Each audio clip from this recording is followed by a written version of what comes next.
Hi there, welcome to the Schwowin's Nest. Thanks for clicking on my video today. I hope you like what you see, and if you do, I'd love it if you could hit that red subscribe button.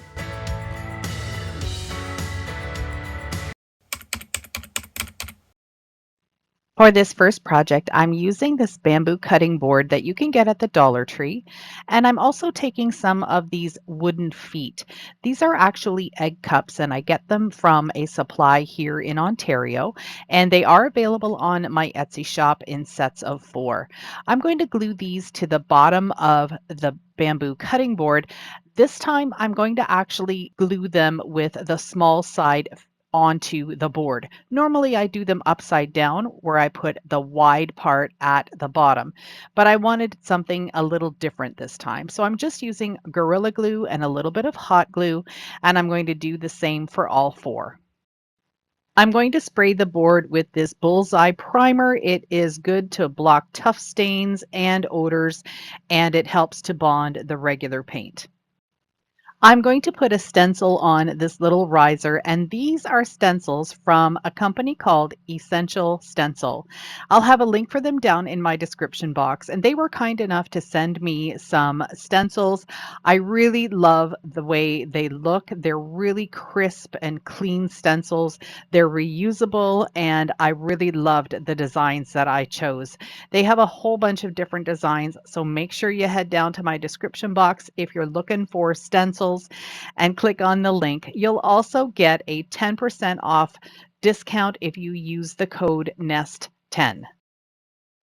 I'm going to use 3 different colors for this stencil, using a sage green for the laurel wreath around the birds, and then I'm going to use some black for the swing and the perch that they're on, and then I'm going to use some antiquing wax for the birds themselves. And I just thought that was perfect.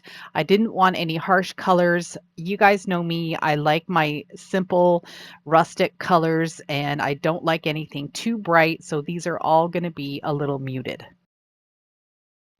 Next, I'm going to take a small paintbrush and a lighter sage green and just dab a little bit on the branch part of the laurel wreath, and that's just going to add a little bit more dimension to the green. Revealing your project after you've completed the stencil is always the best part. Look at how beautiful this looks. I really love the brown birds with the antiquing wax. There's a little bit of dimension in there, and the stencil is absolutely gorgeous. Now it's time to add the finishing touches to this sweet little riser. I'm going to be adding some antiquing wax to the feet.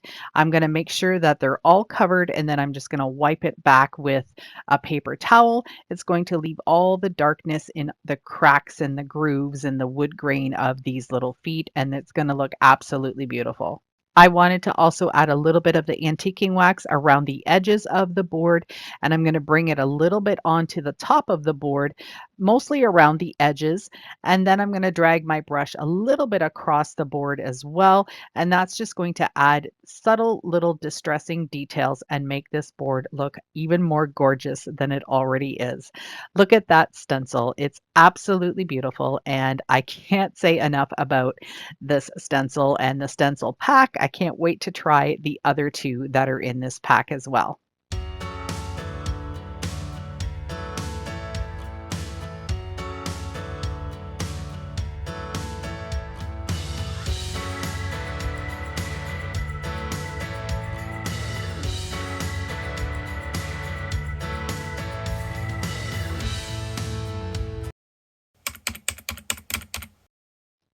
I picked up this garden shovel at a dollar store, and I think it was $2. I'm going to give the metal part a couple of coats of white chalk paint. Another product that Essential Stencil sent to me were these Spring Peonies rub-on transfers. You get these 2 huge sheets with some smaller designs on one and larger designs on another. And I'm going to take a grouping of 3 peonies and put it on the shovel. These work just like any other rub-on transfers, although I did find them a little easier to work with than even the ones from the Dollar Tree. They have a sticky backing, so you can just place them onto your surface and then just use your hand, your finger, just to rub it down and make sure that it stays in place. You could also use a little bit of tape if you wanted to make sure it doesn't move around when you're working with it. I just ended up using a large popsicle stick. This is a big craft stick that I had, and this was perfect. It wasn't too rough to go through the plastic, so it wouldn't tear the transfer, but it was strong enough to be able to get that transfer to stick onto the shovel. Once you're done, very slowly and carefully peel back the transfer sheet, making sure that everything is stuck down really well.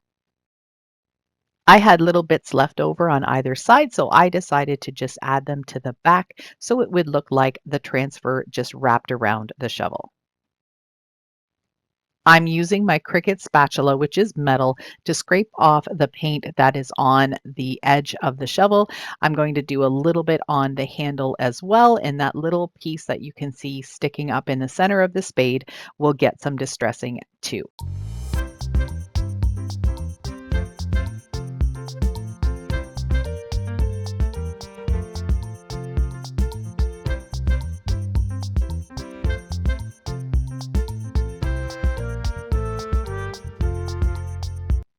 I didn't like the color of the handle, so I sanded it down and got all of the glossy surface away.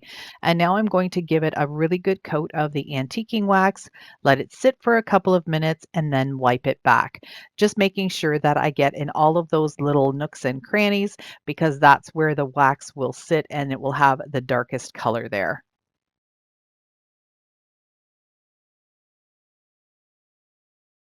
Using the same paper towel, I'm going to add a little bit more wax and then gently go over the white portion of the shovel, add some wax, and then wipe it back. And this will just give a really nice vintage look to the shovel.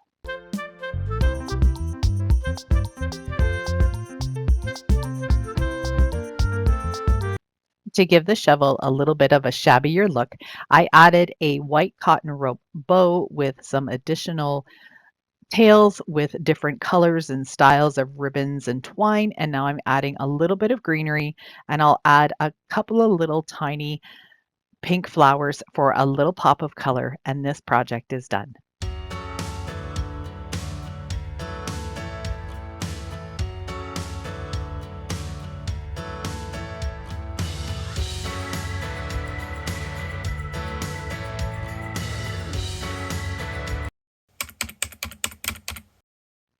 I picked up this 2-pack of canvases for $2.25 at the dollar store, so that means it was just like $1.12 for each of them. They're 4 by 6, and I want to do something a little bit different with them. I want to hack these and make them a completely different shape. So the first thing I'm going to do is just remove all the staples and the canvas. Try not to rip the canvas because we're going to be needing it again. Next, I'm going to be taking the staples out of the frame itself, and this proved to be a little tricky, but I was able to work on it and get it done. I'm going to make these canvas frames long and skinny or tall and skinny, whatever you want to call it. So I'm going to be setting up the 2 longer pieces and then taking the 2 shorter pieces and putting them on the outside of the longer pieces. You can see what I'm doing here. I'm just going to use hot glue to put it all together. I've taken the frames and just traced them out onto the canvas, and now I'm going to use this really pretty light sage color, and I'm going to paint both of the canvases. And it doesn't matter if you go outside the line here, we're going to be fixing that up later. But just give this one really good coat. You can give it 2 coats if you want full coverage. I wanted to have a little bit of the canvas showing through, so there were some streaks in it, and I was okay with that. I like the distressed look. Here is another 3-pack of stencils. This is called the Pencil Flowers pack, and look at how pretty they are. There's this cone flower, then there's some lavender, and then there's some other type of floral. I'm not sure what it is, but they're so pretty, and they even comes with a little mason jar, so you can put your mason jar down first and then put the flowers on top or inside, whatever you'd like to do. I decided to use these two stencils because they're kind of similar in size and style. And I'm going to be just taping them all the way around. I want to make sure that the stencil is nice and flat on my canvas. And then I don't have to worry about trying to hang on to the stencil while I'm working with it.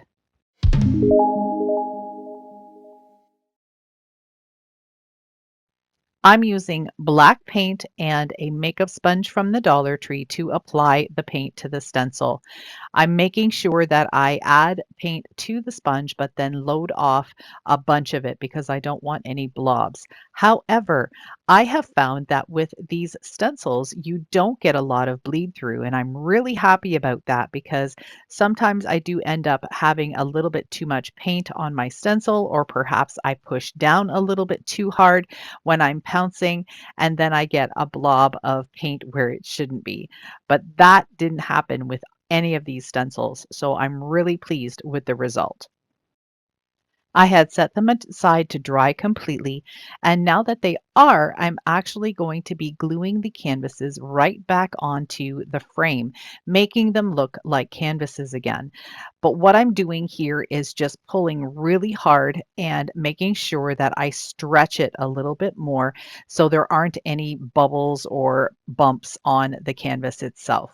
So I started by gluing on the one side and then I glued the other side, and now I'll do the ends.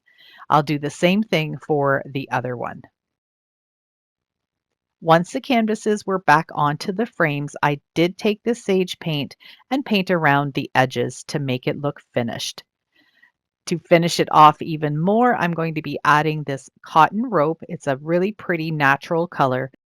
I'm going to start by gluing it more towards the top of the canvas, and then the second row will go just below that. Hot glue is plenty for this. It really helps to just press it in place with your hands and then just keep moving all the way around.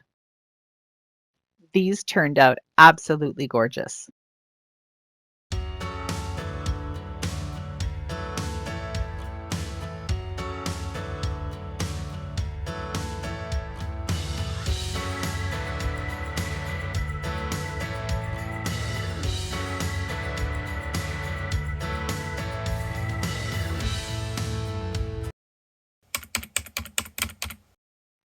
This is another Essential Stencil rub-on transfer pack. These are gorgeous sunflowers, and you can see here that there is a sheet that has some larger ones and then that has some smaller ones. I'm going to be using some of the smaller ones and make my own little groupings. This bucket I've had in my stash for a while. It did come from a local dollar store, and I'm going to be applying this first sunflower. And you can see I'm just kind of pressing it down with my fingers to just help that transfer sheet adhere to my project. Then I'll take my jumbo craft stick one more time and go over everything. I'm not using a whole lot of pressure. I'm just using probably, I don't know, a medium amount of pressure. It's hard to say, but I am just going over everything, and these go off so easily. I have not used any other type of rub-on transfers except the ones from the dollar store. I really love the quality of these. It's so much better and they stick really quickly and easily. For this last little sunflower, I did need to trim off some of the petals on the bottom to get it to where I wanted it to go, and so it wouldn't overlap the large sunflower too much. But keep all of those little bits and pieces because you're sure to find a spot for them eventually. On this side of the bucket, I'm going to put a sunflower on the left portion and a decal on the right. I really love how this project turned out. It was so easy to do, and to take a dollar store container and make it look so high end and beautiful using these rub-on transfers from Essential Stencil.